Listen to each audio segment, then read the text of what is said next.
ठीक है जी, अब आते हैं आपके लेक्चर के ऊपर। आज से हम लोग लोगो डिज़ाइन स्टार्ट कर रहे हैं और इस पूरे वीक के अंदर इंशाल्लाह हम लोगो डिज़ाइन करेंगे और आपका एक्चुअल जो कोर्स का आप समझ लो कि क्रीम स्टार्ट हो रहा है वो अब से है। ठीक है, सही जो आपका कोर्स जो अब डिटेल में हम काम स्टार्ट करेंगे प्रोफेशनल लेवल के ऊपर, और थोड़ा टेक्निकल अब चीज़ें होना शुरू हो जाएंगी। लेकिन मेरी पूरी कोशिश होगी कि मैं अपना पढ़ाने का तरीका वही रखूँ जो पहले था। मुश्किल चीज़ को कम्प्लीटली आसान करके बताऊँगा। जहाँ तक समझ आ गया अच्छी बात है, जो चीज़ समझ ना आई पूछ लें, कोई मसला नहीं है। ठीक है, लेकिन सिर्फ चीज़ ये होगी कि आपके डेली के लेक्चर के अंदर कंटेंट ऐड होता जाएगा, चीज़ें ऐड होती जाएंगी। आपको अब थोड़ा सा जल्दी जल्दी चीज़ों को अडॉप्ट करना होगा। पहले हम लोग थोड़े स्लो थे, ठीक है, लेकिन अब ये है कि आहिस्ता आहिस्ता मैंने आप लोगों को इतना बना दिया है कि आप लोग अब चीज़ों को जल्दी अडॉप्ट कर लेते हो, और हमने काफ़ी चीज़ों का पहले जिक्र किया होता है, तो उसकी वजह से हमें चीज़ें आसानी से समझ आ जाती हैं। ठीक है, बाकी जो आप लोग गिग से रिलेवेंट क्वेश्चन हैं वो आज के लेक्चर के एंड में कर लीजिएगा। फिलहाल हम आज का लेक्चर स्टार्ट करते हैं। हम लोग स्टार्ट करें, लोगो डिज़ाइन का पूरा वीक होगा। ओवरव्यू दे देता हूँ कि इस पूरे वीक में हम क्या कुछ कवर करेंगे। तो वीक के एंड में आपने कंफर्म कर लेना कि तमाम चीज़ें आपको आती हों। ठीक है, सबसे पहली चीज़ कि लोगो होता क्या है, इसको हम देखेंगे। ठीक है, लोगो ओवरऑल क्या है, लोगो क्यों क्रिएट करते हैं, वो तमाम चीज़ें। इसके अलावा डूज एंड डोंट्स होंगे कि लोगो जब क्रिएट कर रहे होते हैं तो क्या करना है और क्या नहीं करना। ठीक है, मैं आपको दोनों चीज़ें बताऊंगा कि आपने लोगो बनाते हुए क्या करना है और क्या नहीं करना। याद रहे कि जो चीज़ें मैं आपको पढ़ाऊंगा लोगो बनाते हुए, और उसके बाद आपने अगर खुद से लोगो बनाना शुरू कर दिए कि आपने इन चीज़ों को नहीं देखा जो मैंने बताई हुई थी और वही गलतियां आप दोबारा कर रहे हो, तो उसका पहला मतलब ये है कि या तो जो चीज़ मैंने पढ़ाई है आपको समझ नहीं आई, या फिर मैंने जो चीज़ पढ़ाई है वो आपने सुनी नहीं है। ठीक है, ये दो ही चीज़ें हो सकती हैं। बेहतरीन तरीका इसका ये है कि जब भी आप लोगो बनाओ या बनाना शुरू करो, जो पॉइंट्स मैं बताऊं उनको एक दफ़ा गो थ्रू कर लो कि इनमें से कोई मेरा जो चीज़ है मिसिंग तो नहीं है, या मैं कोई गलत चीज़ फॉलो तो नहीं कर रहा जिसकी वजह से मेरा लोगो ख़राब हो सकता है। यहाँ पे जो भी तमाम चीज़ें मैं बताऊंगा वो एक परफेक्ट लोगो के लिए हैं। अगर वो चीज़ आप फॉलो कर लेते हो, आपका लोगो परफेक्ट है, उसमें कोई मेजर मसला नहीं होगा। ठीक है, तो इसलिए जो चीज़ें हम पढ़ेंगे उनको नोट कर लें, ताकि जब आप लोगो डिज़ाइन पढ़ रहे हो, लोगो डिज़ाइन कर रहे हो, तो फिर आप इजीली अपना लोगो बना सको। ठीक है जी, उसके बाद हम लोग करेंगे टाइप्स ऑफ लोगो, के लोगो की टाइप्स क्या होती हैं। ठीक है, उस चीज़ को हम पढ़ेंगे। नेक्स्ट हम प्रोसेस देखेंगे कि एक्चुअल प्रोसेस क्या है लोगो डिज़ाइन का। जो प्रोसेस मैं आपको बताऊंगा उसका फ़ायदा ये होगा कि आपके हमेशा जो आइडियाज़ होंगे वो यूनिक होंगे। नॉर्मली ये होता है कि आपको डर होता है कि कहीं मैं कॉपी ना कर दूं या डिज़ाइन कॉपी हो रहा होता है, तो इसलिए हम प्रोसेस इस तरह का फॉलो करेंगे कि जिसके बाद आपको ये इशू नहीं होगा। ठीक है, अच्छा, उसके बाद हम लोग मॉकअप्स पढ़ेंगे इस वीक के अंदर। ठीक है, मॉकअप्स कैसे क्रिएट करते हैं, बहुत इजी चीज़ है, लेकिन थोड़ा इसको डिटेल में देखेंगे हम। और पोर्टफोलियो क्रिएट करना सीखेंगे। अभी तक हम लोगों ने सिर्फ फाइवर के ऊपर डिज़ाइन अपलोड किए हैं, वो कोई पोर्टफोलियो नहीं है। प्रॉपर पोर्टफोलियो हम सीखेंगे बिहेंस के ऊपर कि पोर्टफोलियो क्रिएट कैसे करते हैं। बिहेंस का जिक्र हम पहले बहुत दफ़ा कर चुके हैं, लेकिन उस पर अकाउंट नहीं क्रिएट किया हमने, उस पर सीखा कुछ नहीं है। सिर्फ हम डिज़ाइंस देखते हैं उस पर। जो अच्छे बच्चे हैं वो अक्सर मेरे साथ डिज़ाइन शेयर भी कर रहे होते हैं कि सर ये डिज़ाइन देखें, मुझे अच्छा लगा है, इसमें और क्या है, या डिज़ाइन डिस्कस कर रहे होते हैं मेरे साथ कि इस डिज़ाइन में इश्यूज़ हैं, या ये डिज़ाइन मुझे पसंद नहीं आ रहा, या ये चीज़ बनी कैसे है। तो इस तरह की डिस्कशन अक्सर मेरे स्टूडेंट्स के साथ हो रही होती है। ठीक है, आपके माइंड में क्या आता है लोगो का नाम सुन के, या किसी को डिफ़ाइन करना हो कि लोगो क्या चीज़ है, तो आप कैसे डिफ़ाइन करोगे।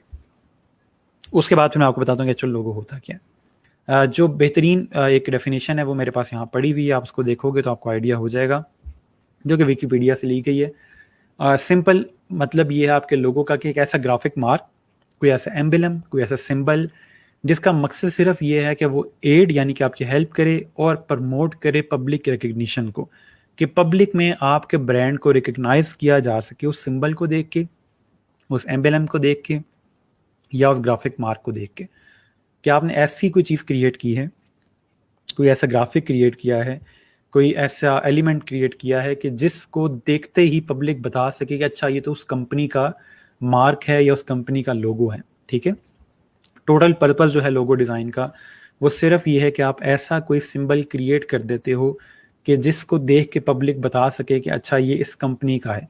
अब ये क्रिएट कैसे होता है कि स्टार्ट में हम लोग वो सिंबल नाम के साथ यूज़ कर रहे होते हैं, नाम लिखते हैं और साथ में वो सिंबल यूज़ करते हैं ताकि बताया जा सके कंपनी का नाम ये है और इनका सिंबल ये है।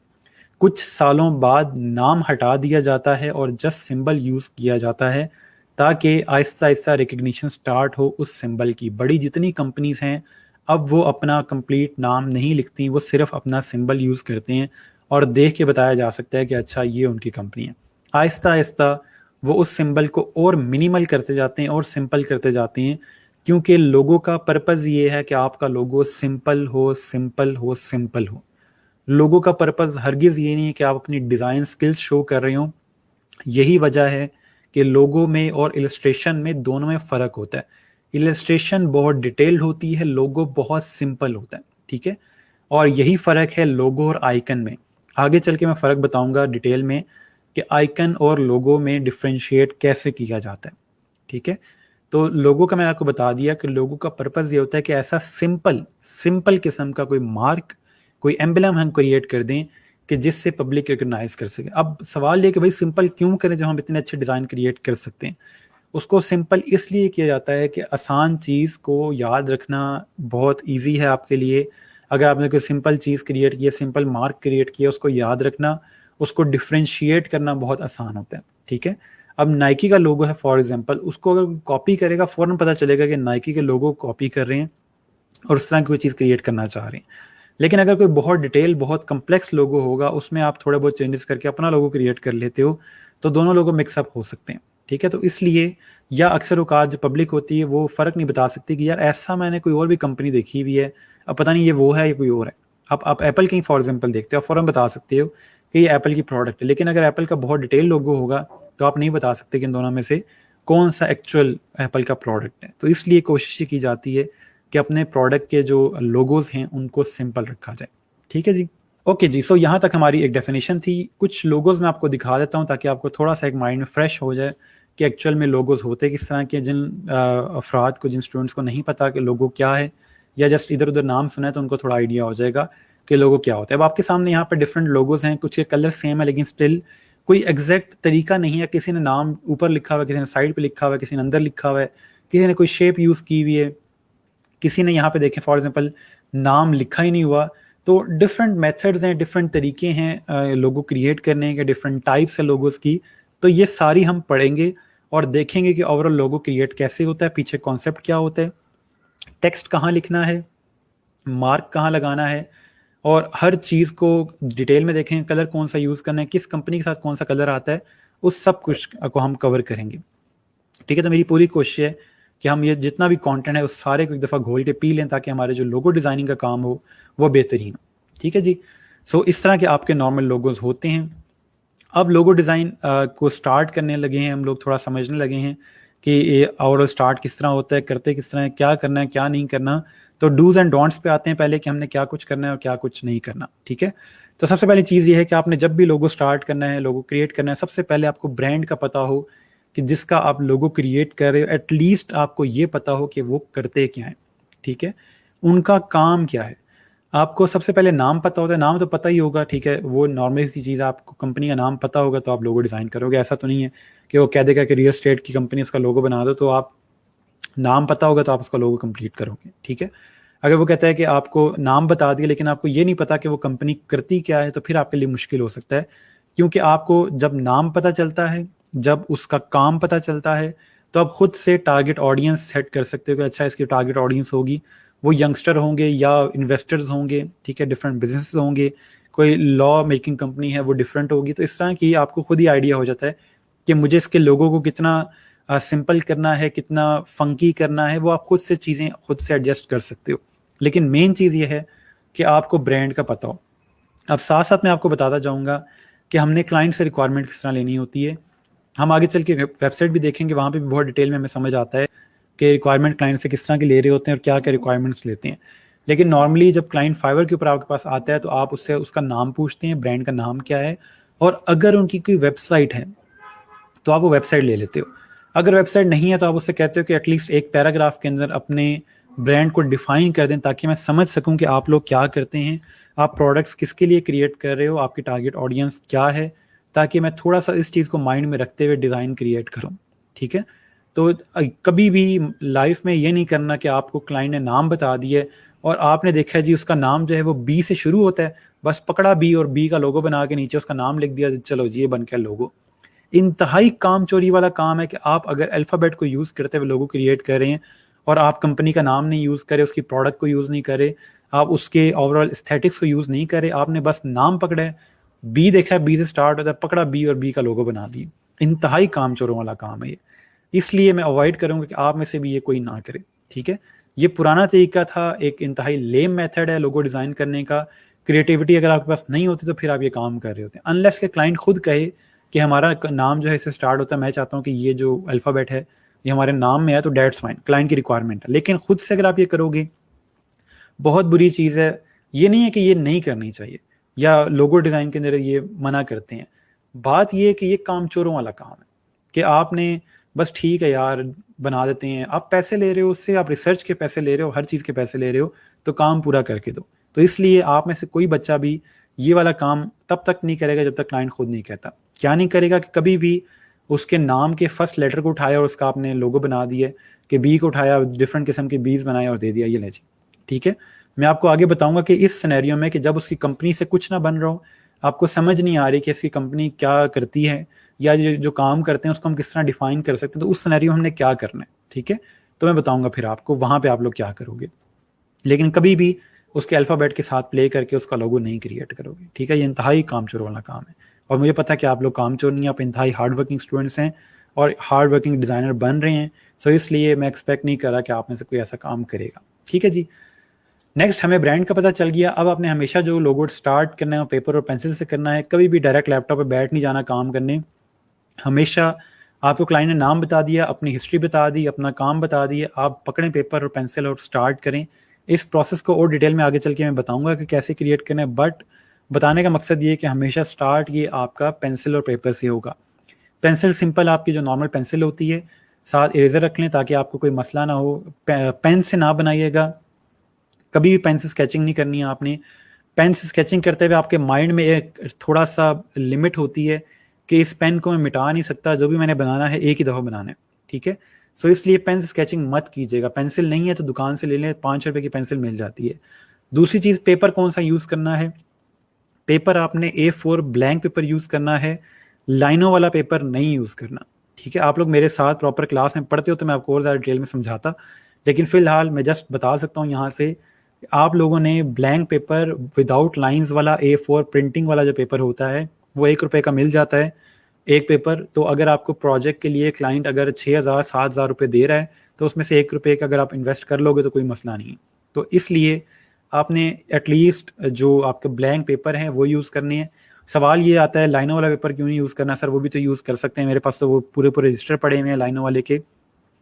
लाइनों वाले पेपर आपने इसलिए यूज़ नहीं करने क्योंकि जब लाइनों वाले पेपर के ऊपर आप ड्रॉ कर रहे होते तो वो लाइंस आपको लिमिट कर रही होती हैं कि आपने इसके आसपास सीधी लाइन लगानी है, यहाँ पे रुक जाना है, वहाँ पे चल जाना है, तो इसलिए आप वहाँ पे काम ख़राब करते हैं।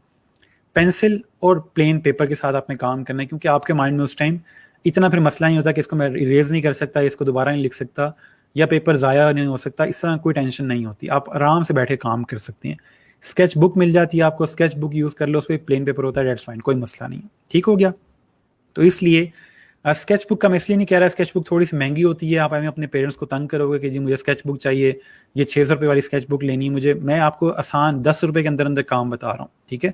5 रुपये की पेंसिल लें, 3 रुपये की रेजर लें, 2 रुपये के 2 पेपर लें और घर आएँ और आके काम स्टार्ट करें, ठीक है जी। सो इसलिए आपका काम यहाँ स्टार्ट हो जाएगा और आप सिंपल स्केचिंग स्टार्ट कर देते हो। अब बात ये आती है कि स्केचिंग तो मुझे आती नहीं है, तो इसलिए जितनी स्केचिंग आती है उतनी हम स्टार्ट करेंगे। फॉर एग्जांपल ये कुछ लोगों के कॉन्सेप्ट्स हैं जिनका पर्पज़ ये था कि वो सर्कल के अंदर फिट आ सके।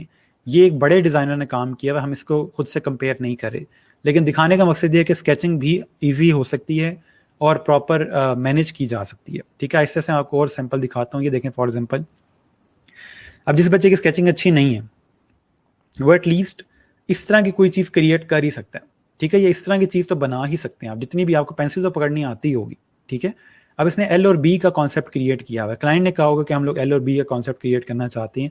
ये देखें इसने एल और बी का कॉन्सेप्ट क्रिएट किया है, ठीक है, ये क्रिएट किया है। इसकी ओवरऑल जो स्केच बुक है वो डॉट्स के साथ है। अगर आपको इस तरह कोई चीज़ मिलती है तो इससे फ़ायदा ही होता है कि आप लाइंस को किसी भी डायरेक्शन के अंदर ड्रॉ कर सकते हैं ईजिली, ठीक है। तो अगर आपको इस तरह कोई चीज़ मिलती है, आप अफोर्ड कर सकते हो तो ले लो, कोई मसला नहीं, लेकिन अगर नहीं कर सकते तो कोई ज़रूरी भी नहीं है, ठीक है। मैं अपने आप को माइंड में रख के चीज़ें बता रहा हूँ कि जिस टाइम मैं आपके लेवल पे था मेरी जेब में क्या था और मैं क्या अफोर्ड कर सकता था, ठीक है। तो इसलिए उसी तरह की चीज़ें मैं आपको बता रहा हूँ। अच्छा, और ये आपके ओवरऑल इस तरह से उसने स्केचेस क्रिएट किए हैं। ये भी नहीं क्रिएट हो सकते तो आप एटलीस्ट इस तरह की कोई चीज़ क्रिएट कर सकते हो, गंदे बंदे सी चीज़ें बना लें, कोई मसला नहीं है। पर्पस क्या है स्केचिंग का और पेपर का? पर्पस सिर्फ ये है कि आपने अपने माइंड से, जो आपके माइंड में आइडिया है, उसको पेपर पे लेके आना है, ठीक है। चीज़ों को मिटाओ, ख़राब करो, इरेज करो, दोबारा बनाओ, करो जब तक दिल करता है करो, ठीक है। लेकिन जब आपके आइडियाज़ पेपर पे आ जाएं, फिर आप इजी होके आगे फ्यूचर में उसको कंटिन्यू करें और वेक्टर ट्रेस करें जाके आप इलस्ट्रेटर के अंदर, ठीक है। इलस्ट्रेटर में जाके लाइनें सीधी हो जाती हैं, कोई मसला नहीं है। आपको बने बनाए हाथ मिल जाएंगे फ्री पिक से ऊपर से, तो इतना कोई मसला नहीं है। लेकिन जो मेन चीज़ है कि यहाँ पे 2 हाथ होंगे, यहाँ पे एक शेप होगी इस तरह की, या हाउस होगा, वो एक कॉन्सेप्ट पेपर के ऊपर लेके आना है, ठीक है। उसके बाद आप लोग एक चीज़ माइंड में रखो कि जो लोगो है वो जस्ट एक इंग्रेडिएंट है। लोगो का मतलब ये नहीं है कि अगर आपने कंपनी का लोगो चेंज कर दिया तो आप करोड़पति बन जाओगे और आपकी बहुत ज़्यादा सेल होना शुरू हो जाएगी। लोगो सिर्फ अपना काम करता है जो उसका काम है। काम क्या उसका?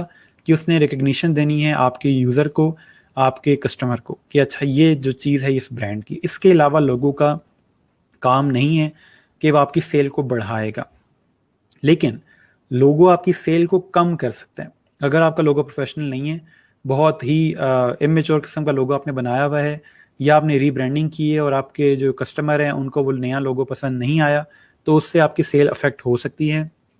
2 कंपनीज ने ये चीज़ें फेस की हैं। एक उबर ने अपनी रीब्रांडिंग की थी, उनको वापस जाना पड़ा पुराने लोगों के ऊपर, क्योंकि उनका नया लोगो किसी ने पसंद नहीं किया। इसके अलावा इंस्टाग्राम का पुराना लोगो जब वो नए लोगों पे शिफ्ट हुए, तब भी बहुत सारे लोगों ने इवन के अपनी ऐप अपडेट ही नहीं की, जिनमें से मैं भी एक था, क्योंकि मुझे नया लोगो पसंद नहीं आया था। बट इंस्टाग्राम अपने नए लोगो पे ही रहा और आहिस्ता आहिस्ता लोगों को इनके नए लोगों की आदत हो गई। इनका जो यूज़र था उसको नए लोगों की आदत होगी और फिर अब उनका यही लोगो चल रहा है और बहुत से यूज़र्स को पुराना लोगो याद भी नहीं है, ठीक है। तो इसलिए इस तरह के इश्यूज आते हैं जब आप बहुत ज़्यादा बोल्ड स्टेप लेते हो और नया जो आपका कॉन्सेप्ट होता है वो पुराने वाले से बहुत डिफरेंट होता है। तो याद रहे कि जो चेंज है वो अक्सर लोगों को पसंद नहीं होता, तो इसलिए थोड़ा बहुत मसला आ जाता है, ठीक है। लेकिन जो आपका लोगो डिज़ाइन है वो सिर्फ आपका एक इंग्रेडिएंट है, एक पार्ट है आपके ब्रांडिंग का। ऐसा नहीं है कि आपकी पूरी जो कंपनी है वो आपके लोगो पे स्टैंड कर रही होगी, लेकिन ये चीज़ होती है टाइम के साथ साथ, ठीक है। वक्त लगता है आपके लोगो को थोड़ा बिल्डअप होने में, उसको अपनी जगह बनाने में। ऐसा नहीं है कि आज आपने लोगो बनाया और कल को लोग कहेंगे वाह क्या लोगो बनाया, ज़बरदस्त, यही बेहतरीन लोगो है। टाइम लगता है आदत बनाने में, याद करने में। ईजी होगा लोगो, सिंपल होगा लोगो, जल्दी काम कर जाएगा, जल्दी याद हो जाएगा। मुश्किल होगा लोगो, बहुत टाइम लगेगा बिल्डअप होने में, ठीक है। तो इसलिए ये चीज़ याद रखिएगा कि लोगों का मकसद ये नहीं है कि आपकी कंपनी की सेल बढ़ाएगा, ठीक है। अच्छा, उसके बाद थोड़े से यूनिक कॉन्सेप्ट्स को लेके आएँ, थोड़े सी क्लेवर अप्रोच यूज़ करें, ठीक है। चालाकी दिखाएं कि आप कम सिंप्लिसिटी के साथ, यानी कि सिंप्लिसिटी के साथ कम जगह के ऊपर आप कोई यूनिक आइडिया लेके आ सकते हो, ठीक है। यहाँ पे मैंने थोड़ा सा एग्जांपल दिया। फॉर एग्जांपल उसने फैमिलीज़ का लोगो क्रिएट किया हुआ है, तो आपको इसमें थोड़ा सा नज़र आ रहा होगा कि उसने किस तरह से इसमें चीज़ें फिट की हैं, ठीक है। तो यहाँ पे उसने थोड़ा सा फैमिली का कॉन्सेप्ट दिया। वो चाहता तो इन तीनों को सेम साइज़ में रख सकता था, लेकिन ये साइज़ चेंज करने से यहाँ पे फैमिली क्रिएट हो रही है कि छोटा सा उनका किड है और ये वो मदर है और ये यहाँ पे उसका जो फादर है, ठीक है। तो ये एक उन्होंने फैमिली का कॉन्सेप्ट दिया। अब इसमें कोई डिटेल डिज़ाइन नहीं है, आप में से हर बच्चा ये चीज़ बना सकता है, लेकिन कहने वाली बात ये है कि उसने क्लेवर और यूनिक अप्रोच यूज़ की है, ठीक है। उसके बाद इसको देखें, अगर आप मुझे देख के बताएं इसमें आपको क्या नज़र आ रहा है इसके मार्क के अंदर, ठीक है जी। जिसमें आपको 90% नज़र आ रहा है सामने के, परसेंटेज भी है इसके अंदर, ठीक है। परसेंटेज का सिंबल भी और 90 भी लिखा हुआ है। अब ये चीज़ देख के बनाना बहुत आसान है, आप में से हर बच्चा ये चीज़ बना सकता है, लेकिन जो मेन चीज़ कहने वाली वो ये है कि उसने ओवरऑल कॉन्सेप्ट क्रिएट किया है कि 90 और परसेंटेज दोनों को उसने इसके अंदर ऐड किया, ठीक है। इसके अलावा ये एक स्पार्टन लोगो है, ठीक है। ये बहुत ज़्यादा फेमस लोगो है ओवरऑल लोगो डिज़ाइन के लिहाज से, क्योंकि इसके अंदर उसने बहुत सारी चीज़ें एम्बेड की हैं एक ही डिज़ाइन कॉन्सेप्ट के अंदर। ये गोल्फ क्लब का लोगो है, नाम उनका स्पार्टन है। अगर आप में से किसी ने स्पार्टन देखा हो कि पुराने ज़माने में स्पार्टन्स होते थे, वो किस किस्म का हेलमेट पहनते थे, वो हेलमेट का स्टाइल ये था। ये देखें, उसका यहाँ पे नोज़ आ रहा है, यहाँ पे उसका माउथ है, ये इस जगह पे उसकी चिन क्रिएट की हुई है, उसने स्पार्टन क्रिएट कर दिया। साथ में ही उसने गोल्फ क्लब का भी आइडिया दिया हुआ है कि यहाँ से वो गोल्फ प्ले कर रहा है और ये उसके स्प्रिंट का ओवरऑल उन्होंने पावर दिखाई हुई है कि उसने गोल्फ प्ले की है, ठीक है। तो ये जो चीज़ है समझाने वाली कि आप चाहो तो दोनों कॉन्सेप्ट्स को एक ही ग्राफिक के अंदर दिखा सकते हो। लेकिन ये बहुत एडवांस चीज़ है। मैं एक्सपेक्ट नहीं कर रहा कि कल से आप ये चीज़ बनाना शुरू कर दोगे, लेकिन हमने एटलीस्ट देखना है कि क्या कुछ पॉसिबल है। ठीक है, अगर आप थोड़ी देर माइंड लगाओ बैठ के तो आप ये चीज़ बना सकते हैं। ठीक है, इतने आइडिया आप क्रिएट कर सकते हो अगर आप स्केचिंग करो। ठीक है, ये चीज़ बन सकती है, लेकिन ये चीज़ बहुत डिटेल्ड है। लेकिन दिखा क्यों रहा हूँ, ताकि आपको थोड़ा पता हो कि क्या कुछ पॉसिबल है और क्या कुछ क्रिएट किया जा सकता है, ताकि आपकी जो मोटिवेशन हो वो यहाँ तक की हो कि मैंने ऐसा लोगो डिज़ाइनर बनना है। ठीक है, तो मेन जो चीज़ है, अच्छा फॉर एग्जांपल अगर आप लोगो डिज़ाइन कर रहे हो और आप चाहते हो कि मैं दोनों चीज़ों को कवर करूँ, स्पार्टन भी बनाऊँ और गोल्फ क्लब भी बनाऊँ, लेकिन आपसे कोई कॉन्सेप्ट नहीं बन रहा, तो अब दोनों में से क्या चीज़ ज़रूरी है कवर करना, वो ये है कि जिसके नाम में चीज़ लिखी हुई है। इसके लोगों के अंदर स्पार्टन का नज़र आना ज़रूरी है, गोल्फ क्लब ना भी नज़र आए तो कोई मसला नहीं है। अक्सर औकात ये होता है कि जब मैं असाइनमेंट देता हूँ या क्लाइंट अगर कोई प्रोजेक्ट देता है तो बच्चे क्या करते हैं कि वो गोल्फ क्लब को लेके बैठे रहते हैं कि जी ये कंपनी जो है वो गोल्फ क्लब की है, ये गोल्फ क्लब है, मैंने इसका लोगो ज़रूर क्रिएट करना है। वो नाम को नहीं देखते कि नाम ज़रूरी है। अगर यहाँ पे गोल्फ का सिर्फ आइकन बना होता और स्पार्टन का कुछ भी ना होता तो देखने वाला हर बंदा यही कहता है कि नाम तो स्पार्टन है, लेकिन स्पार्टन कहीं आइकन में नज़र नहीं आ रहा। ठीक है, तो इसलिए कोशिश ये की जाती है कि पहले यहाँ पे जो नाम है उससे रेलिवेंट कोई चीज़ बनाई जाए, और बाद में फिर अगर इसको हम ऐड कर सकते हैं, एम्बेड कर सकते हैं तो दैट्स फाइन, नहीं होती तो कोई मसला नहीं है। ठीक है, स्पार्टन का होना ज़रूरी है, तो जो नाम है कंपनी का वो होना ज़रूरी है, बाकी चीज़ें ना भी हों तो कोई मसला नहीं है। ठीक है, ये माइंड में अपने बिठा लें चीज़ के नाम के साथ रिफ्लेक्ट करे आइकन, लेकिन अगर बाकी चीज़ों के साथ रिफ्लेक्ट नहीं भी कर रहा तो कोई मसला नहीं है। ठीक हो गया। अच्छा, उसके बाद मेन चीज़ के कलर इसकी, ठीक है, हम लोगों ने बहुत दफ़ा पढ़ा है कि कलर जो है वो मूड सेट कर रहा होता है आपका, और बहुत सारे डिटेल में मैसेज कन्वे कर रहा होता है आपका जो कलर है। यहाँ पे मैंने मज़ीद कलर की डिटेल्स दी हुई हैं कि कौन कौन से कलर्स हम यूज़ करते हैं। तो अब इस दफ़ा ये इसका स्क्रीनशॉट ले लें, ये कीवर्ड हमने पहले पढ़े हुए हैं, लेकिन थोड़ा सा मैं बता देता हूँ कि किस किस्म की कंपनी के लिए आपने कौन सा कलर यूज़ करना है। ठीक है, सॉफ्टवेयर रेलिवेंट जो कंपनीज हैं उसमें आप हमेशा ब्लू कलर यूज़ करेंगे। ठीक है, ब्लू कलर यूज़ होता है कॉन्फिडेंस इंटीग्रिटी के लिए, और हम लोग उसमें ब्लू कलर ही यूज़ करते हैं जो टेक्नोलॉजी रेलिवेंट कंपनीज होती हैं। ठीक है, इसके अलावा मेडिकल की जो कंपनी है उसमें ब्लू या रेड यूज़ होता है। ठीक है, रेड यूज़ करेंगे तो ब्लू नहीं यूज़ करेंगे, ब्लू यूज़ करेंगे तो रेड नहीं यूज़ करेंगे। मेडिकल रेलिवेंट जो कंपनी है, बायोटेक्नोलॉजी, इस तरह की जो चीज़ें हैं उसमें नॉर्मली रेड या ब्लू यूज़ हो रहा होता है। ठीक है, कोई आपकी ज्वेलरी रेलिवेंट या आपकी design relevant, art relevant companies हैं, ठीक है, जो महंगी चीज़ें दे रहे हैं, वहाँ पे ब्लैक और वाइट यूज़ होता है। ठीक है, कभी कभी हम सिल्वर भी यूज़ कर सकते हैं, ग्रे यूज़ कर सकते हैं। तो ये तीन जो हैं क्योंकि ग्रे या वाइट जो सॉरी सिल्वर या ग्रे जो है वो ब्लैक और वाइट का कम्बिनेशन ही है। ठीक है, तो इन्हीं तीनों में से हम कोई कलर यूज़ कर रहे होते हैं। उसके अलावा येलो कलर जो है आपका कंस्ट्रक्शन रेलिवेंट जो कंपनीज हैं जो कंस्ट्रक्शन का काम करती हैं, या आपके यूथ के जो ब्रांड्स हैं वहाँ पे येलो कलर यूज़ होगा, या ऑरेंज का कम्बिनेशन। ठीक है, ये दोनों जो हैं ये आउटडोर काम के लिए यूज़ होते हैं, यानी कि कंस्ट्रक्शन रेलिवेंट हो गए या यूथ से जो रेलिवेंट चीज़ें हैं वहाँ पे आप ये ऑरेंज कलर और येलो कलर यूज़ करोगे। ठीक है, ग्रीन जो है आपका ग्रोथ को शो करता है, गवर्नमेंट रेलिवेंट जितने भी काम होते हैं, या कोई आपके फॉर एग्जांपल नेचर से रिलेवेंट काम है। ठीक है, जैसे कोई नर्सरी है, ठीक है, वहाँ पे आपके ग्रीन कलर यूज़ होंगे, जो फूल वगैरह के काम करते हैं, इस तरह की जो चीज़ें हैं, ठीक है, उनका आप ग्रीन कलर यूज़ करोगे। पर्पल कलर जो आपका है फेमिनिन जो आपके काम हैं या आपके वुमेन रेलिवेंट जो प्रोडक्ट्स हैं, वहाँ पे आप लोग पर्पल कलर या पिंक कलर का कॉम्बिनेशन यूज़ कर रहे होते हैं। ठीक है, पर्पल के पिंक के शेड यूज़ होते हैं। तो इस तरह से ये आप तमाम जो कंपनीज देख रहे हो, अगर आपके माइंड में कोई और कंपनी हो कि ये जो कंपनी है इसके लिए हम कौन सा कलर यूज़ करेंगे, तो आप पूछ सकते हो। मैं आप मेरे माइंड में जो हुआ कलर मैं आपको बता दूंगा, लेकिन नॉर्मली इसी तरह के कलर्स यूज़ हो रहे होते हैं। ठीक है, रेड ग्रीन ब्लू जो है नॉर्मली ये आपके मेन कलर्स हैं, प्राइमरी कलर्स हैं, तो इसलिए आपके ये ज़्यादातर कलर यूज़ होते हैं। मेरा जो अपना तरीका है, मैं हमेशा रेड कलर स्टार्ट करता हूँ, चाहे जो मर्जी कंपनी हो, हमेशा उसका एक जो कॉन्सेप्ट होगा वो मैं रेड में ज़रूर बनाता हूँ, क्योंकि रेड कलर जो है वो अट्रैक्ट बहुत ज़्यादा करता है और वो देखने वाले को बहुत अच्छा लगता है। ठीक है, तो इसलिए नॉर्मली मेरा जो स्टार्ट होता है वो रेड कलर से ही होता है। ठीक है, पता नहीं मुझे कोई बीमारी है ये, लेकिन मैं हमेशा स्टार्ट रेड कलर से ही करता हूँ। अच्छा, उसके बाद आपका जो डिज़ाइन है लोगो का वो हमेशा ईजी होना चाहिए। ठीक है, मैंने आपको बताया कि वो सिंपल होगा, ईजी होगा, याद रखना, और वो फ्लेक्सिबल होना चाहिए। अब मुझे कौन बताएगा कि फ्लेक्सिबल का मतलब क्या है? आपके माइंड में क्या आता है कि लोगो डिज़ाइन का फ्लेक्सिबल होने का मतलब क्या है?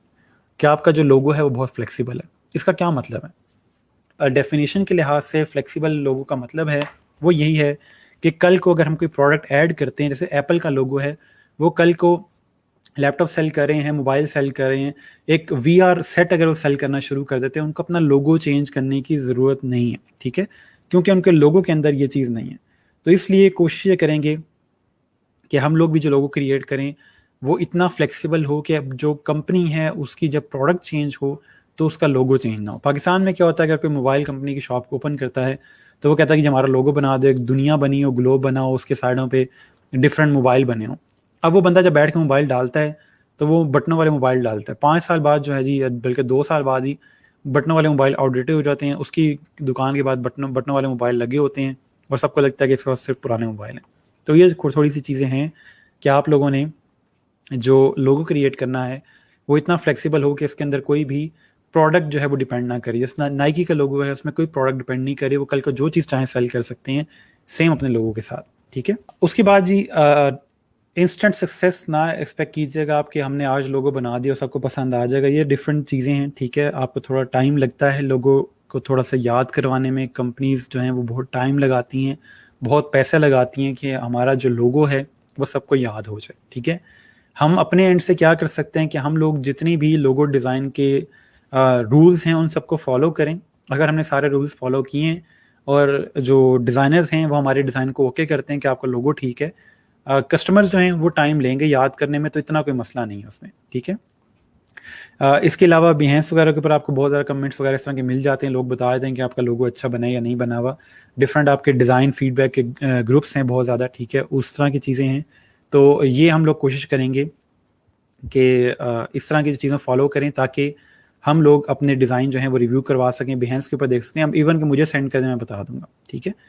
तो जो मेन चीज़ है समझने वाली कि डिज़ाइन अगर आपने आज क्रिएट कर दिया, लोगो डिज़ाइन आज क्रिएट कर दिया है, तो इसका मतलब ये नहीं है कि आज से ही वो बेहतरीन डिज़ाइन कंसीडर होगा, टाइम लगता है उसको बिल्डअप होने में, ठीक है। उसके बाद हम लोग ऑनलाइन रिसोर्सेज यूज़ करते हैं फॉर इंस्पायरेशन, ठीक है। ये ऑनलाइन टूल्स या रिसोर्सेज हैं जो हम लोग यूज़ कर सकते हैं। मैं आप लोगों को ये लिंक्स बता रहा हूँ, इनका स्क्रीनशॉट ले लें। जब भी आप लोगों ने लोगो डिज़ाइन के लिए इंस्पायरेशन लेनी है, आप डिज़ाइन इंस्पायरेशन और बिहेंस के अलावा इन 4 से ले सकते हो। यहाँ पे सिर्फ लोगो के डिज़ाइन आपको मिलेंगे, जो भी कैटेगरी है आपके डिज़ाइन की लोगो की, आप यहाँ पे सर्च कर सकते हो, ठीक है। तो इसलिए सिंपल जो चीज़ है वो ये है कि आप लोगों ने इन वेबसाइट से इंस्पायरेशन लेनी है और यहाँ पे देखना है कि आप जिस कंपनी का लोगो बना रहे हो उससे रेलिवेंट बाकी लोगों ने क्या क्या डिज़ाइंस क्रिएट किए हैं, बाकी डिज़ाइनर्स ने क्या कॉन्सेप्ट क्रिएट किए हैं। क्योंकि जितना आप कंटेंट कंज्यूम करोगे, जितनी चीज़ों को देखोगे, आपका माइंड उतना साथ साथ मेच्योर होगा, आपको और आइडियाज़ आएंगे कि अच्छा इस तरह भी किया जा सकता है, टेक्स्ट को लेफ्ट साइड पे भी लिखा जा सकता है, राइट पे भी लिखा जा सकता है, बॉटम पे लिखना है तो कैसे लिखना है, इन इस कलर को किस कलर के साथ कंबाइन किया जा सकता है। तो ये चीज़ें आपको ख्वाब में नज़र नहीं आएंगी। आप जब इनसे इंस्पायरेशन लोगे, इन वेबसाइट्स पे बाकियों का डिज़ाइन देखोगे, तो फिर आपको पता चलेगा कि अच्छा ये भी किया जा सकता है। तो वो जो एक माइंड में क्लिक होता है कि ये भी हो सकता था या ये भी हो सकता है, उसके लिए इंस्पायरेशन ली जाती है और उसके लिए डिज़ाइन देखे जाते हैं, ठीक है। तो कोशिश ये करेंगे कि हम भी इन्हीं तमाम वेबसाइट से इंस्पायरेशन लें, ठीक है जी। उसके बाद हम लोग विजुअल एंटांड्री यूज़ कर सकते हैं, डबल एंटांड्री यूज़ कर सकते हैं। ये आपके लिए चीज़ न्यू है बिल्कुल, मैं थोड़ा आसान बता देता हूँ कि इसका मतलब ये है कि आपके लोगों में से डबल मीनिंग आ रहे हो, ठीक है। एक ही ग्राफिक को लेकर वो डबल मीनिंग दे रहा हूँ, दे के थोड़ा आइडिया होगा कि ये होता क्या है। डबल एंटांड्रे का मतलब ये होता है कि आपने एक ग्राफिक क्रिएट किया, उसमें नेगेटिव स्पेस यूज़ करते हुए आपने डबल मीनिंग दिए हुए, ठीक है। इन तमाम अगर आप लोगोस को देखो, इन सब में डबल मीनिंग्स आ रहे हैं। इसमें फूड राइटर लिखा हुआ था तो उसने फूड और राइटिंग दोनों को मिक्स किया है, ठीक है। इसमें उसने दो एनिमल्स को मिक्स किया है। इसके अलावा यहाँ पे देखें तो नाइफ्स और फोक को उसने मिक्स किया है, ठीक है, नेगेटिव स्पेस यूज़ करते हुए। यहाँ पे देखें तो जू का लोगो है, उसमें इसने बर्ड्स को और यहाँ बिल्डिंग्स को यूज़ किया हुआ है नेगेटिव स्पेस के अंदर, ठीक है। तो ये कुछ चीज़ें हैं जो हम लोग क्रिएट करते हैं डबल इंटांड्रे के साथ कि अगर पॉसिबल हो सके तो फिर आप ये चीज़ बना लो, अगर पॉसिबल ना भी हो तो कोई इतना मसला नहीं है, ठीक है। जस्ट एक प्लस पॉइंट है कि अगर आपके लोगों के अंदर आप ऐसा कुछ क्रिएट कर रहे हो, जैसे स्टार्ट में मैंने आपको कॉन्सेप्ट दिखाया था कि बच्चे ने हाउस और कप के साथ नेगेटिव स्पेस बना के तो डिज़ाइन क्रिएट किया हुआ था। तो अगर आपके माइंड में कुछ तरह की चीज़ आती है तो आप बना सकते हैं, ठीक है।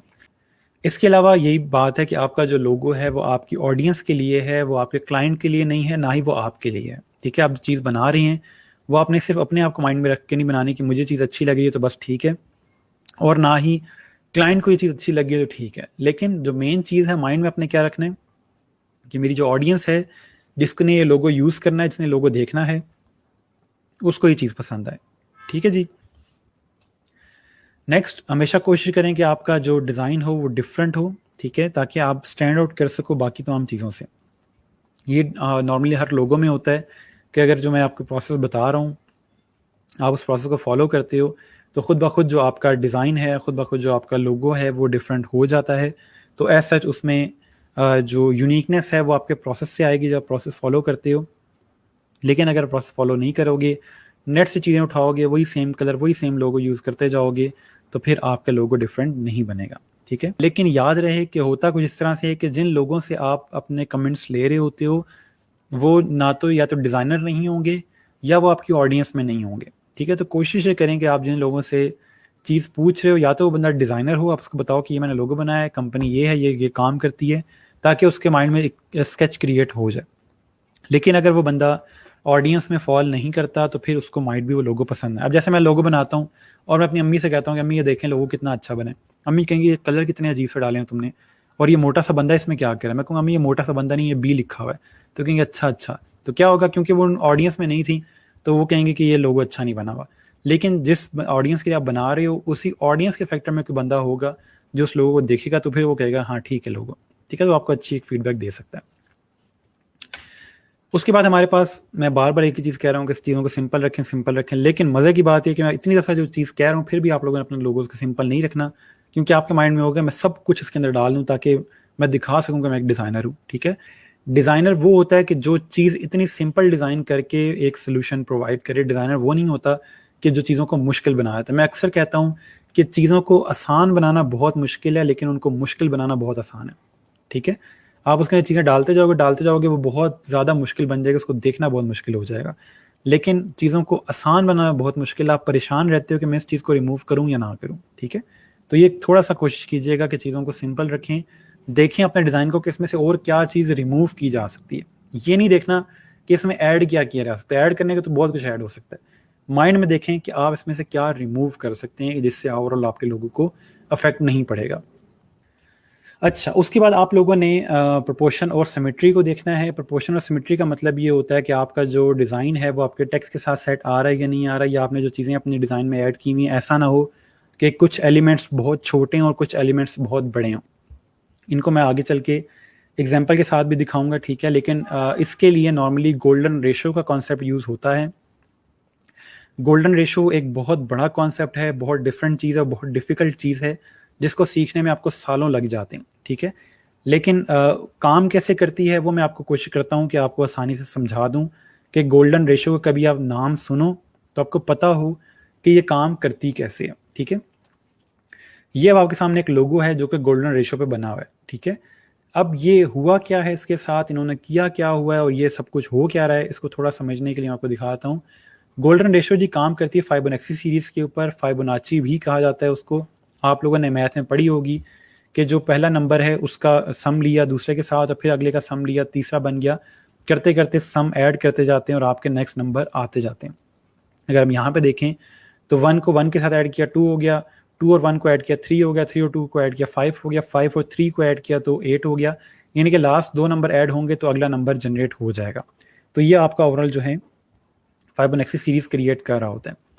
अब हम इससे लोगो कैसे बना सकते हैं? लोगो इसका इस तरह बनता है कि हम लोग एक आर्टबोर्ड क्रिएट करते हैं किसी भी साइज़ का, ठीक है, और उसके अंदर इतने डायमीटर के हम लोग सर्कल क्रिएट करते जाते हैं, या इतने रेडियस के साथ हम लोग सर्कल क्रिएट करते जाते हैं। नॉर्मली हम लोग रेडियस के साथ सर्कल क्रिएट कर रहे होते हैं कि उसका जो रेडियस हो 1 पिक्सल या 1 इंच हो, दूसरा जो हो वो 2 इंच में हो, तीसरा जो हो 3 इंच में, उसके बाद 5 इंच, 8 इंच और 13 इंच के अंदर हम लोग इस तरह से सर्कल क्रिएट करके साइड पे रख लेते हैं। ठीक है, और अब आपने इन ही सर्कल्स को यूज़ करते हुए लोगो क्रिएट करना है। आप चाहो तो एक सर्कल को बार बार भी यूज़ कर सकते हैं, चाहें तो सिर्फ एक ही सर्कल से सारा लोगो क्रिएट कर लें, या चाहें तो डिफरेंट सर्कल्स को यूज़ कर लें। ज़रूरी नहीं है कि आपने इन तमाम सर्कल्स को यूज़ करना है। अगर आप 8 वाला नहीं भी यूज़ करते, इन तमाम सर्कल से लोगो बन गए तो डेट्स फाइन। ठीक है, लेकिन आप इनमें से कोई भी सर्कल बड़ा छोटा नहीं कर सकते। अगर आपको 8 से बड़ा सर्कल चाहिए तो आप 13 यूज़ करोगे। इनके दरमियान में कोई भी सर्कल यूज़ नहीं कर सकते। ऐसा नहीं हो सकता आपने सर्कल उठाया और शिफ्ट प्रेस करके इसको छोटा कर लिया, नहीं। ये नहीं कर सकते। दोबारा बता दूं कि आपने गोल्डन रेशो में जब भी लोगो क्रिएट करना है तो उसके लिए सिंपल आप क्या करते हो कि आपने इस तरह से अपने पास सर्कल्स क्रिएट कर लेने, सर्कल भी क्रिएट कर सकते हैं, स्क्वायर भी क्रिएट कर सकते हैं। ठीक है, आप गोल्डन रेशो के लिए सर्कल और स्क्वायर दोनों क्रिएट कर सकते हैं। ठीक है, अब उसके बाद क्या होता है कि आपने ये सारे क्रिएट करके साइड पे रख लिए अपने पास, और फिर इसमें से सर्कल कॉपी करते जाते हैं। जैसे इसने 8 को 2 दफ़ा यूज़ करके यहाँ पे एक लीफ क्रिएट किया हुआ है पाथ फाइंडर को यूज़ करते हुए। ठीक है, तो वो जो लीफ क्रिएट हुआ है वो सिंपल उसने 8 को यूज़ किए, 8 वाला जो उसके पास सर्कल था उसको यूज़ किया, और जो कट था वो भी उसने 8 को यूज़ करते हुए बनाया। उसके अलावा अंदर जो उसने सर्कल्स क्रिएट किए हैं वहाँ पे भी उसने यही सर्कल यूज़ किए हैं। ठीक है, एक्चुअल जो आपका एप्पल का लोगो क्रिएट हुआ था वो आपका फाइबोनेक्सी सीरीज़ को या गोल्डन रेशो को क्रिएट करके या यूज़ करते हुए क्रिएट नहीं हुआ था, जिन्होंने बाद में खुद से इसके ऊपर ज़बरदस्ती फाइबोनेक्सी सीरीज़ अप्लाई की हुई है। ठीक है, इसके अलावा ट्विटर का जो लोगो है उसमें प्रॉपर जो आपका गोल्डन रेशो है वो यूज़ हुआ है। ठीक है, उसमें प्रॉपर नज़र आता है। आप अपनी प्रैक्टिस के लिए भी खुद से दोबारा रिक्रिएट कर सकते हैं इसको। ठीक है, इन्होंने यहाँ पे स्क्वेयर्स और सर्कल दोनों का कम्बिनेशन यूज़ किया हुआ है और लेकिन सिर्फ इसने ये 2 ही सर्कल यूज़ किए हैं। ठीक है, उसी से पूरा लोगो क्रिएट हो गया। आप प्रैक्टिस के लिए क्रिएट कर सकते हो, लेकिन प्रॉपर एक गोल्डन रेशो में माइंड में आइडिया लेके आना और उसको क्रिएट करना, उसमें आपको सालों लग जाते हैं ऐसी चीज़ें क्रिएट करने में। ठीक है, तो ये एक जस्ट समझाने के लिए मैं आपको एग्जांपल दी है कि हम लोग गोल्डन रेशो में लोगो क्रिएट करते हैं किस तरह से। ठीक है, अच्छा बात ये हो रही है कि आप लोगों के जो लोगोस होंगे उनका जो साइज़ है वो इस तरह का होना चाहिए कि वो हर साइज़ में काम कर सकें। आपका लोगो इस तरह का होना चाहिए कि हर साइज़ में काम करे। एग्जांपल देने के लिए आपको बता देता हूँ कि आपका जो लोगो है सबसे छोटा साइज़ जो है वो आपके वेबसाइट पे यूज़ होता है, यानी कि वेबसाइट के कॉर्नर में यहाँ पे आपके पास एक लोगो यूज़ हो रहा होता है। ठीक है, सबसे छोटा साइज़। और सबसे बड़ा साइज़ जो होता है वो बिल बोर्ड के ऊपर यूज़ हो रहा होगा या किसी एरोप्लेन के ऊपर यूज़ हो रहा होगा उसका लोगो। तो यानी कि बड़े साइज़ में भी यूज़ होता है, छोटे साइज़ में भी यूज़ होता है। एग्जांपल देने के लिए यहाँ पे मैं आपके पास 2 प्रोपोर्शंस के साथ लोगो दिखा रहा हूँ कि उसने एक जगह क्या किया कि टॉप पे उसने अपना सिंबल लगाया और नीचे टेक्स्ट लिख दिया। दूसरा तरीका क्या था कि उसने राइट साइड पे टेक्स्ट लिखा है और लेफ्ट साइड पे सिंबल लगाया। अब इन दोनों में से हम देख सकते हैं कि दोनों में से कौन सा मेथड बेहतर है अपने टेक्स्ट को लिखने का। अगर हम इन दोनों के साइजेस को देखें तो ये उसने इस साइज को छोटा किया, जो ये वाला साइज था छोटा किया तो टेक्स्ट नहीं पढ़ा जा रहा, टेक्स्ट बहुत छोटा हो गया। लेकिन दूसरे वाले को जब छोटा करते हैं तो टेक्स्ट और लोगो दोनों साथ में छोटे हो रहे हैं और टेक्स्ट स्टिल पढ़ा जा रहा है। तो हमने क्या सीखा कि हम लोगों ने अपने जो एलिमेंट है या ग्राफिक है, जो मार्क है, उसको हमेशा लेफ्ट साइड पे रखना है और राइट साइड पे उसका टेक्स्ट आएगा। ठीक है, और टेक्स्ट भी डिफाइन हो रहा होगा कि ये उसका नाम है और ये उसकी कैटेगरी है, यानी कि ब्लू डॉट उसका नाम है और प्रोडक्शन जो है वो उसकी कंपनी की कैटेगरी है। ठीक है, दोनों के अंदर फ़र्क नज़र आ रहा है हमें। एक और एग्जांपल ले लें, यहाँ पे एक शॉप इजी के नाम से मैंने एक लोगो क्रिएट किया और साथ में यहाँ पे उसका एक और कॉन्सेप्ट क्रिएट किया जहाँ पर राइट साइड पे उसका लोगो क्रिएट हुआ है। ठीक है, ये एक्चुअल कोई कंपनीज नहीं है, जस्ट मैं आप लोगों की एग्जांपल देने के लिए यहाँ पे 2 लोगोस खुद ही क्रिएट किए हैं हमें।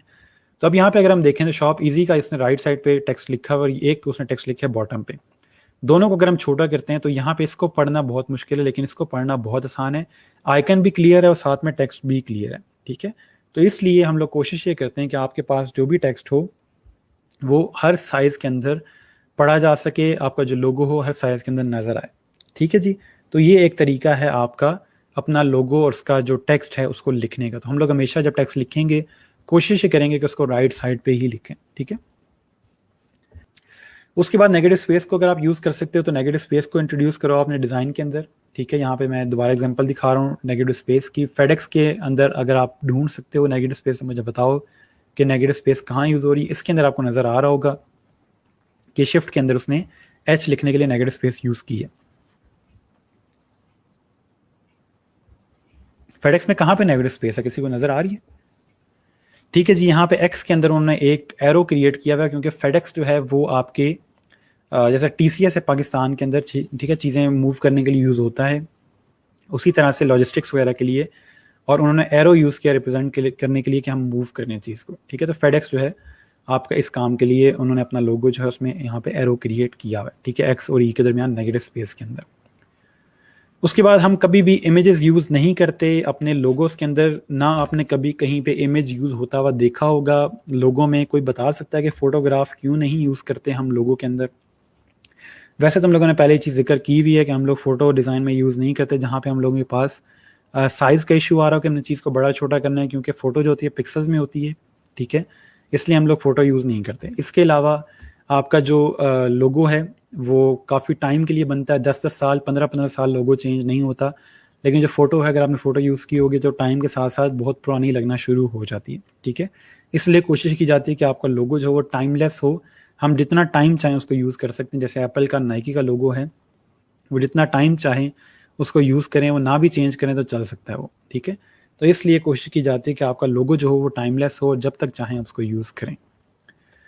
उसके बाद आपका जो ओवरऑल डिज़ाइन है, जो लोगो है, वो कलरलेस वर्जन में भी काम करे। कलरलेस वर्जन का मतलब ये है कि ब्लैक और वाइट के अंदर वो काम करे। ऐसा ना हो कि एक आपने जिसमें डिज़ाइन किया है उसको आपने उसी कलर में यूज़ करना है, आप कलर चेंज करोगे तो आपके डिज़ाइन का जो ओवरऑल मेथड है वो चेंज हो जाएगा, या आपका डिज़ाइन चेंज हो जाएगा। एग्जांपल के लिए आपको यहाँ पे दिखा रहा हूँ कि आपके सामने ये जो डिज़ाइन है ये देखने में बहुत मज़े के, बहुत कूल लग रहे हैं कि बहुत अच्छे डिज़ाइन है, मैं भी ऐसे डिज़ाइन क्रिएट करूँगा। लेकिन आप अगर इनको कंप्लीट ब्लैक या कंप्लीट वाइट करोगे तो इनके अंदर से जो वेव्स हैं ये ख़त्म हो जाएंगी। कहने का मकसद ये कि आप इनके ऊपर इस तरह से लेयर्स क्रिएट नहीं करते। अगर आपने ये फील देनी है तो यहाँ से आप इसके अंदर नेगेटिव स्पेस ऐड करोगे, एक चीज़ यहाँ पे और एक चीज़ यहाँ पे, ताकि इसके अंदर पता चले कि इसके अंदर एक दो कट्स आ रहे हैं, ठीक है। सेम फॉर दिस वन, कि अगर आपने ये वाले इसके अंदर बाउंड्री दिखानी है तो आपको इसको यहाँ से इरेज करना पड़ेगा, उसको अलग करना पड़ेगा, इस शेप को और इस शेप को, ताकि जब मैं इसका ब्लैक कलर या वाइट कलर जब भी करूँ तो फिर मैं बता सकूं कि ये दो अलग शेप्स हैं। सेम इसका भी अगर आपने इसको दो शेप्स अलग अलग दिखाना है तो जस्ट कलर से नहीं दिखाओगे, आप यहाँ से इसको पूरा कट करोगे, ये अलग होगा और ये अलग होगा, ताकि पता चल सके कि ये जो दोनों लोगोस हैं, या सॉरी ये जो लोगो है इसमें दो शेप्स हैं वो दोनों अलग अलग हैं, ठीक है। सेम इसी तरह से यहाँ पे अगर हम देखें तो ये लोगो तो क्रिएट हो जाता है, लेकिन अगर आप इसको फुल ब्लैक या फुल वाइट करोगे तो ये भी प्रॉपर फिर वहाँ पे काम नहीं करेगा। सेम एक और मैंने यहाँ पे एग्जांपल दी हुई है कि मूव ऑन का उन्होंने लोगो क्रिएट किया हुआ है, एक एरो दिया हुआ है और साथ में यहाँ पे एम की एक कॉन्सेप्ट दिया हुआ है।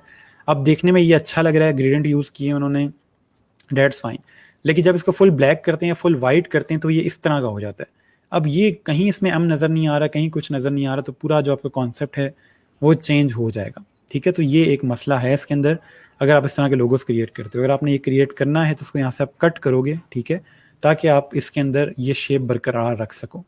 ठीक हो गया। अच्छा, ये देखें आप कलर्स वर्जन के अंदर उन्होंने अपना लोगो क्रिएट किया, तो उन्होंने एक वाइट वर्जन और एक ब्लैक वर्जन क्रिएट किया हुआ है कि आपने अगर ब्लैक यूज़ करना है तो इस तरह यूज़ करना है, और अगर वाइट यूज़ करना है तो इस तरह यूज़ करना है। और इसके अंदर उनकी जो कंपनी की शेप है या लोगो की शेप है वो ख़राब नहीं हो रही, ठीक है। तो हमने भी माइंड में रखना है कि जब हम लोगो क्रिएट करें तो अगर आपको शक है कि इसकी वाइट में या ब्लैक में शेप चेंज होती है तो ब्लैक और वाइट एक कॉन्सेप्ट बना दें उसका, ठीक है। इसके अलावा आपका जो लोगो है, जो डिज़ाइन है, उसका आपने वेरियस वर्जन्स क्रिएट करने हैं, मतलब डिफरेंट कलर्स में ट्राई करें उसको। यहाँ मैं आपको थोड़ा सा डिफरेंस बता दूं कि कॉन्सेप्ट में और वर्जन में फ़र्क क्या है। कॉन्सेप्ट का मतलब ये है कि पूरा डिज़ाइन चेंज हो जाता है, ठीक है। फॉर एग्जांपल अगर हम यहाँ पे इंस्टाग्राम का लोगो देखते हैं, अगर ये कोई और कॉन्सेप्ट बनाते हैं तो दूसरे कॉन्सेप्ट के अंदर हो सकता है कि ये स्क्वायर शेप के अंदर बना हो, या इसमें दो ब्रैकेट्स डाली उन्होंने, ठीक है, कॉन्सेप्ट नया क्रिएट करने के लिए। लेकिन अगर हम वर्जन डिफरेंट बनाते हैं तो वर्जन का मतलब ये है कि इसका एक ब्लैक कलर है, एक ये रेड के साथ आएगा, एक में इसके अंदर ग्रेडिएंट्स के कलर डिफरेंट हो सकते हैं, उसमें शेप चेंज नहीं होती। वर्जन में आपकी ओवरऑल शेप वही रहती है, आप फॉन्ट चेंज करते हो, कलर चेंज करते हो। लेकिन जहाँ कॉन्सेप्ट की बात आती है वहाँ पूरा डिज़ाइन चेंज होता है। आपने एक लोगो बनाया, वो एक कॉन्सेप्ट हो गया, आप फिर दोबारा से उसी कंपनी का एक और लोगो बनाते हो डिफरेंट कॉन्सेप्ट के साथ, डिफरेंट आइडिया के साथ, ठीक है। तो वो डिफरेंट कॉन्सेप्ट काउंट होता है। तो कॉन्सेप्ट में और वर्जन में बहुत प्रोमिनेंट एक डिफरेंस है, और उसको हम डिफरेंस को याद रखेंगे कि जब भी हमारे पास कॉन्सेप्ट की बात आती है तो हम लोगों ने different designs, different ideas create करके देने हैं। लेकिन जहाँ बात आती है वर्जन की, वहाँ हम लोग फॉन्ट चेंज करते हैं, कलर चेंज करते हैं। ठीक हो गया। मेरा जो फेवरेट एक लोगो है वो एयरबीएनबी का लोगो है। यहाँ मैंने आपको थोड़ा सा जस्ट दिखाने के लिए बताया है कि एयरबीएनबी का लोगो इंतहाई सिंपल है, इंतहाई डिसेंट है, याद रखना आसान है, उसमें तमाम चीज़ें आ भी रही हैं। ए का कॉन्सेप्ट इसके अंदर उन्होंने दिया हुआ है, अगर आप देखो तो उन्होंने पीपल का कॉन्सेप्ट ऐड किया, उसमें प्लेसेस को यूज़ किया हुआ फॉर द पिन, ठीक है, लव का कॉन्सेप्ट है, ठीक है, और ए का कॉन्सेप्ट उन्होंने दिया हुआ अपने इस एयरबीएनबी लोगो के अंदर। और इसका फ़ायदा क्या है कि इसको याद रखना आसान है, ठीक है जी। तो आप लोगों ने भी अब से जो लोगोस आगे क्रिएट करोगे उसमें ये तमाम बातें याद रखनी है। बाकी जो हमारी चीज़ें हैं, टाइप्स ऑफ लोगो वगैरह, प्रोसेस वगैरह, तो वो सारा कुछ हम लोग देखेंगे। अच्छा, एयरबीएनबी क्या ऑफ़र करती है? एयरबीएनबी का अगर आपको कॉन्सेप्ट नहीं पता क्या ऑफ़र करते हैं तो मैं थोड़ा सा बता देता हूँ। पाकिस्तान के अंदर एयरबीएनबी काफ़ी कम है, लेकिन बाहर के ममालिक में एयरबीएनबी बहुत ज़्यादा है और बिलियन डॉलर कंपनी है ये। ये करती क्या है कि फॉर एग्जांपल आप किसी शहर में जा रहे हो, ठीक है, या किसी मुल्क में जाते हो, आपने कहीं पे रहना है, तो वहाँ पे होटल लेना आपके लिए बड़ा मुश्किल है। वहाँ पे आपको होटल लेना पड़ता है, तो चार्ज बहुत ज़्यादा कर रहे होते हैं आपको। एयरबीएनबी आपको ये अलाउ करता है कि दो कंज्यूमर यानी कि मैं और आप जो हैं, मेरे पास अगर घर में फालतू स्पेस है, एक कमरा फालतू है, तो मैं उसको रेंट पे दे दूंगा 1 रात के लिए, 2 रात के लिए, इतने भी टाइम के लिए आपने रहना है, ठीक है। तो मैं आपको उसके साथ नाश्ता दूंगा, खाना दूंगा और आपको एक कमरा दूंगा जहाँ पे आप रहोगे और उसके लिए मैं आपको चार्ज करूंगा, ठीक है। एयरबीएनबी ने एक ऐसी वेबसाइट बनाई हुई है जिसके 2 यूज़र हैं। एक यूज़र क्या करता है कि वहाँ पे ऐड देता है कि मेरे पास ये खाली कमरा है, मैं इस्लामाबाद में रहता हूँ और मेरे पास इस तरह से इस जगह पे कमरा है या एक पूरा घर है जो मैं रेंट पे दे सकता हूँ रात के हिसाब से या दिन के हिसाब से, ठीक है। उस सिनेरियो में क्या होता है कि जिसने वहाँ पे इस्लामाबाद जाना है, बजाय इसके वो होटल ले, वो फर्निश्ड एक पूरा रूम या पूरा घर लेगा और उसको वहाँ पे खाना मिलेगा, तो वो उसके लिहाज से बड़ा ईजी हो जाता है, ठीक है। पाकिस्तान में ये कॉन्सेप्ट क्यों कम है? क्योंकि हम लोग एक दूसरे पर ट्रस्ट नहीं करते कि यार ये बंदा मुझे घर पे साथ रखेगा तो पता नहीं कुछ खाने में मिला ना दे और मेरे पैसे ना ले ले। और उसी लिहाज से हम लोग नहीं दूसरी तरफ से भी ट्रस्ट नहीं करते कि यार ये पता नहीं फैमिली कौन सी है, क्या करती हैं लोग, ये मेरे घर में रहेंगे तो मेरे लिए बड़ा मसला हो सकता है, क्योंकि हम ट्रस्ट नहीं करते उस लिहाज से। एक और जो चीज़ है कि पाकिस्तानियों के घर में वैसे ही कमरे बहुत, हमारे घर में कमरे वैसे ही वेकेंट होते ही नहीं है कि हम लोग एक एक कमरे के घर में सारे रह रहे होते हैं। तो ये कॉन्सेप्ट बड़ा अजीब सा लगता है कि हैं तुम्हारे घर में एक कमरा फालतू है, पॉसिबल नहीं है, ठीक है। तो वो चीज़ हमें बड़ी अजीब सी लगती है। हाँ, जिनके घरों में कमरे फालतू हैं उनको इन छोटे छोटे पैसों कमाने की ज़रूरत ही नहीं है, वो वैसे ही बहुत पैसे कमा लेते हैं, ठीक है। तो ये एयरबीएनबी का कॉन्सेप्ट मज़ीद आपने डिटेल में देखना हो तो आप लोग गूगल कर लें इसको। लेकिन फ़िलहाल जो बात है वो लोगों की है और लोगो जो है इनका बहुत अच्छा बना हुआ है, ठीक है। तो यहाँ तक कोई क्वेश्चन हो, कोई चीज़ समझ ना आई हो आज के लेक्चर के अंदर से बता दें, फिर हम आगे चल के बाकी जो चीज़ें हैं उसको कवर करेंगे। इसके बाद आपकी असाइनमेंट जो है इस वीक की वो डिस्कस करनी है, उसके ऊपर आते हैं। आप लोगों का जो असाइनमेंट है वो ये है कि आप लोगों का डिज़ाइन चैलेंज स्टार्ट हो रहा है कि प्रॉपर आप लोगों का जितना भी आपने काम किया है वो सब कुछ अप्लाई होगा और आप लोग एक डिज़ाइन चैलेंज की तरफ जा रहे हैं जिसमें आप लोगों ने इन 3 कंपनीज में से किसी एक कंपनी का लोगो बनाना होगा, ठीक है। लोगो बनाने के साथ साथ कुछ चीज़ें और ही बनानी होंगी, वो आगे चल के मैं ऐड करूँगा। वो बिजनेस कार्ड हो सकता है, वो लेटर हेड हो सकता है, ठीक है। इसके अलावा कोई और चीज़ ऐसी नहीं बनवाऊंगा जो हमने नहीं सीखी हुई, ठीक है। अगर आप लोग अपने लिहाज से फॉर एग्जाम्पल कहते हो कि मेरे पास टाइम ज़्यादा है और मैं तीनों का लोगो क्रिएट कर सकता हूँ, तो बेशक आप तीनों का बना लो। अब थोड़ा सा कंपनीज को देख लें कि ये जो ग्रीन पाम रेस्टोरेंट है, ये एक रेस्टोरेंट कंपनी है या रेस्टोरेंट है जिसका आप लोगो क्रिएट करोगे, इसका नाम है ग्रीन पाम। पाम एक ट्री होता है, इस ट्री की शेप क्या होती है उसको आप देख लीजिएगा। इसमें ग्रीन कलर ज़रूर यूज़ होगा क्योंकि इसके नाम के अंदर उसने लिखा हुआ है ग्रीन पाम, ठीक है। और उसकी जो कैटेगरी है वो रेस्टोरेंट है। ग्रीन पाम आपके लोगों में होना ज़रूरी है। रेस्टोरेंट की कोई चीज़ होगी तो अच्छी बात है, अगर ना भी हो तो कोई मसला नहीं है, ठीक है। उसके अलावा रेस्टोरेंट के लोगोस के कॉन्सेप्ट आप देखो, जो मैंने आपको वेबसाइट बताई है वहाँ पे थोड़ा सर्च करो, थोड़े स्केचेस क्रिएट करो। आगे क्या करना है मैं बताता हूँ। नेक्स्ट पे आ जाए, रेड फॉक्स स्टूडियो है। स्टूडियो का मतलब ये होता है कि जहाँ पे आपके जो गाने वगैरह हैं वो रिकॉर्ड होते हैं, तो इसलिए रेड फॉक्स के लिहाज से आपने देखना है कि आप क्या डिज़ाइन क्रिएट करते हो। रेड कलर ज़रूर इसमें यूज़ होगा, ठीक है। ऑरेंज को साथ यूज़ कर सकते हो फॉक्स के लिहाज से। बाकी आप फॉक्स के लोगोस वगैरह देखोगे ताकि ये चीज़ें और क्लियर हों। इसके अलावा यहाँ पे टाइमलेस इंटीरियर के नाम से एक लोगो क्रिएट होगा। इंटीरियर्स का मतलब ये है कि फर्नीचर कंपनी है जो कि टाइमलेस के नाम से है, ठीक है। और टाइमलेस क्योंकि अब इसके अंदर आप क्लॉक यूज़ कर सकते हैं। इसके अलावा कल के डिज़ाइन के अंदर, कल के लेक्चर के अंदर मैं आपको बताऊंगा कि जिसके नाम से ऐसा कुछ ना बन रहा हो तो उसमें हम क्या करते हैं। जैसे टाइमलेस के अंदर क्लॉक का कॉन्सेप्ट आ रहा है, इसके अलावा और कुछ नहीं बन रहा, तो फिर हम देखेंगे कि हम क्या बना सकते हैं इसमें, ठीक है। इंटीरियर के लिहाज से भी आप इसमें लोगो ऐड कर सकते हो, लेकिन फिलहाल आज के दिन आपने सिर्फ इतना करना है कि इसमें आपने डिसाइड करना है कि इन तीनों में से कौन सी कंपनी का लोगो आप बनाओगे। आपने मुझे नहीं बताना कि कौन सा बना रहे हो मुझे, क्योंकि इससे फ़र्क नहीं पड़ता, मैंने एंड पे चेक कर लेना खुद ही कि आपने किसका बनाया, ठीक है। लेकिन आपको इससे कोई हेल्प चाहिए हो, ठीक है, आपने कोई स्केच बनाया है, आप मेरे साथ शेयर करना चाहते हो, ज़रूर करो, ये चीज़ बिल्कुल अलाउ है।